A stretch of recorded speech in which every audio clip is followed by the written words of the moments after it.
આજરોજ ભવનાથ ખાતે જે ભવનાથ ગેટ જેની બાજુમાં રાજસ્થાની લોકો દ્વારા એક મચ્છી મટન બનાવતા હતા. અમારા કાર્યકર્તા અહીંથી ગુજરેલા એટલે એને ધ્યાનમાં આવતા મને જાણ કરેલી. હું મારી ટીમને સાથે રાખી અને ઘટના સ્થળ ઉપર આવ્યો તો અહીંયા નોનવેજ બનાવતા હતા એક મંદિરની સામે. એટલે આની હિન્દુ સમાજની લાગણીઓ દુભાઈ છે ને આવનારા ગણતરીના દિવસો જ બાકી છે આમ તો ભવનાથ શિવરાત્રીના મેળાને લઈને. તો શિવરાત્રીના મેળામાં જો આવા કૃત્ય થાય એ જરાય સાખી લેવામાં નહીં આવે. જો હવે પછી આવા કોઈ પણ પ્રકારના કાર્ય થયા તો બજરંગ દળ જરાય સાખી લેવામાં નહીં આવે અને પોલીસને સાથે રાખી અને કાર્યવાહી કરવામાં આવશે. જય શ્રી રામ. રાજસ્થાની લોકો હતા અને અહીંયા ફુગ્ગા વેચવાનું કામ કરતા હતા અને મને મારા કાર્યકર્તા ભવનાથમાંથી નીકળેલા એને ધ્યાનમાં આવતા મને જાણ કરેલી એટલે હું મારી ટીમને સાથે લઈ અને ઘટના સ્થળે આવ્યો. મને ધ્યાનમાં આવ્યું એટલે 100 નંબરને ફોન કરી.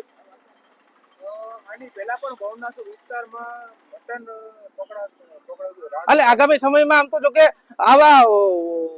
આવું ન થાય એના માટે અમે ઘટના સ્થળે આવી અને પોલીસને જાણ કરી અને પોલીસને કીધેલું છે કે આવું બીજી વખત ન થવું જોઈએ અને જો થશે તો બજરંગ દળ જરાય સાખી લેવામાં બજરંગ દળ જરાય સહન નહીં કરે.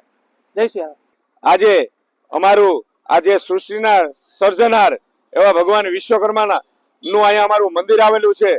જેને 18 પુરાણમાં જેનો ઉલ્લેખ છે એવા ભગવાન વિશ્વકર્માનું મંદિર છે. જેને આ સૃષ્ટિની રચના કરી રાતોરાત દ્વારકાપુરી લંકાપુરી બનાવી એ ભગવાન વિશ્વકર્માની જગ્યાની સામે આજે આઉટ સ્ટેટમાંથી આવતા લોકો જે અહીંયા રોડ ઉપર આ આપણો પવિત્ર મહાપર્વ છે, આજે મહાપર્વ ઉજવાઈ રહ્યો છે, ત્યારે આજે તંત્ર દ્વારા ખુલ્લેઆમ છૂટ આપી દીધેલી છે અને રોડની બે સાઈડો આજે દબાવી અને આ લોકો વિધર્મીય જે પ્રવૃત્તિ કરે એવી પ્રવૃત્તિ કરી અને અહીંયા જાહેર રોડ ઉપર માંસ મટન આજે આ લોકો બનાવે છે.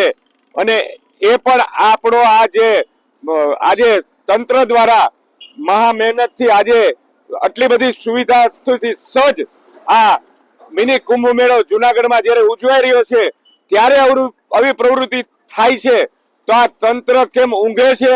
આ તપાસ નથી કરતું. તંત્રની ફરજ છે જુનાગઢ તંત્રની કે આ તપાસ કરવી જોઈએ અને આવા લોકોને હટાવવા જોઈએ. આજે પબ્લિકે અમારે આ કામ કરવું પડે છે તો તંત્રને વિનંતી કે આ જેટલા થેલા નાખીને આઉટ સ્ટેટના બેઠા છે, ફુગા વેચે છે, આ કરે છે, એની જ્યારે રસોઈની સમય હોય ત્યારે તપાસ કરે. અહીંયા અમારે ત્યાં અનસરતર ચાલુ છે. અમે એને થાળીમાં ખવડાવતા હતા અને સાલાવ આવું કૃત્ય કરે છે મંદિરની સામે.